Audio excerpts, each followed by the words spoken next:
संगम नगरी प्रयागराज अपनी समृद्ध सांस्कृतिक विरासत के लिए प्रसिद्ध है और यहाँ की परंपराएं आज भी जीवंत हैं। ऐसी ही एक अनूठी परंपरा हथौड़ा बारात है, जो कि होलिका दहन की पूर्व संध्या पर पूरे भव्य अंदाज में निकाली जाती है। इस बारात की शुरुआत केसर विद्यापीठ इंटर कॉलेज चौक से हुई, जहाँ पारंपरिक रीति रिवाजों के साथ हथौड़े को दूल्हा बनाया गया। परंपराओं का अनूठा संगम बारात में गुलाबी साफा बांधे बड़ी संख्या में लोग शामिल हुए। आयोजक संजय सिंह ने परंपरागत रूप से दूल्हा बने हथौड़े का काजल लगाकर राई, नून और मिर्चे से नजर उतारी और बलैया ली। इसके बाद हथौड़े से कुरीतियों के प्रतीक कद्दू को तोड़ा गया, जो कि सामाजिक बुराइयों को नाश करने का प्रतीक है। हथौड़े का श्रृंगार कर मूसर नवाचन किया गया और लालटेन से आरती उतारी गई। शहर भर में धूमधाम से निकली बारात गाजे बाजे, ढोल, भांगड़े, आतिशबाजी और रंगीन रोशनी के साथ बारात कॉलेज परिसर से निकाली गई। यहाँ खोआ मंडी, घंटाघर, जीरो रोड होते हुए विद्यापीठ पहुंची। बारात में घोड़े, ऊंट और हजारों लोग शामिल हुए, जिन्होंने पूरे जोश के साथ नृत्य और उल्लास मनाया। हथौड़ा बारात की ऐतिहासिक और धार्मिक मान्यताएं। संयोजक संजय सिंह के अनुसार यह परंपरा प्रयागराज की अति प्राचीन सांस्कृतिक विरासत है। मान्यता है कि भगवान विश्वकर्मा ने विष्णु जी के कहने पर पहली बार तपस्या कर हथौड़ा बनाया और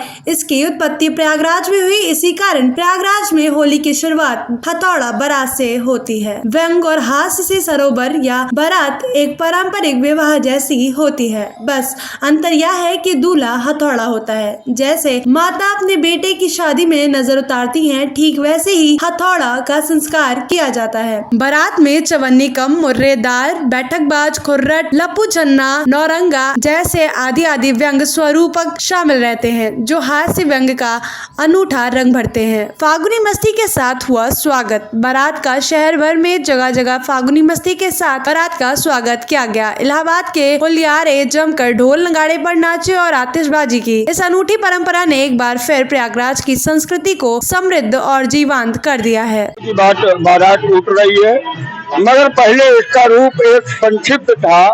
2007 में बाबा अभय अवस्थी ने ये बारात मुझको सौंपी थी। 2007 के बाद इस बारात का रूप बदलकर इसको हम लोगों ने दूल्हा बनाना शुरू कर दिया।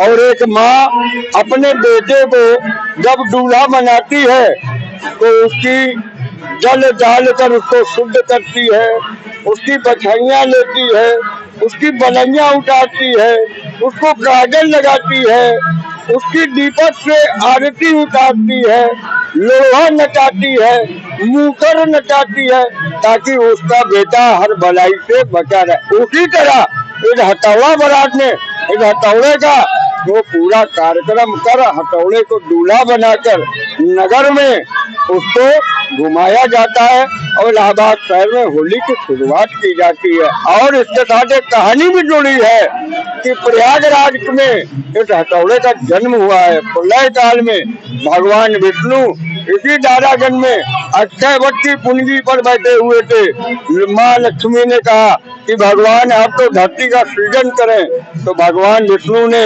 विश्वकर्मा को बुला के कहा कि विश्वकर्मा इस नगर का सृजन करो। तो भगवान विश्वकर्मा ने 3 लाख साल तपस्या की है, 3 लाख साल। उसके बाद सबसे पहला यंत्र इसी प्रयागराज में हथौड़ा प्रकट हुआ। इसलिए इलाहाबाद के लोगों को ये हथौड़ा अत्यंत प्रिय है। और होली के अवसर में हम लोग ये कह के हथौड़े की बारात उठाते हैं, खेलने के होली है। हाँ बिल्कुल, आज से इस हथौड़ा बारात के उठने से प्रयागराज में होली का शुभारंभ हो जाता है।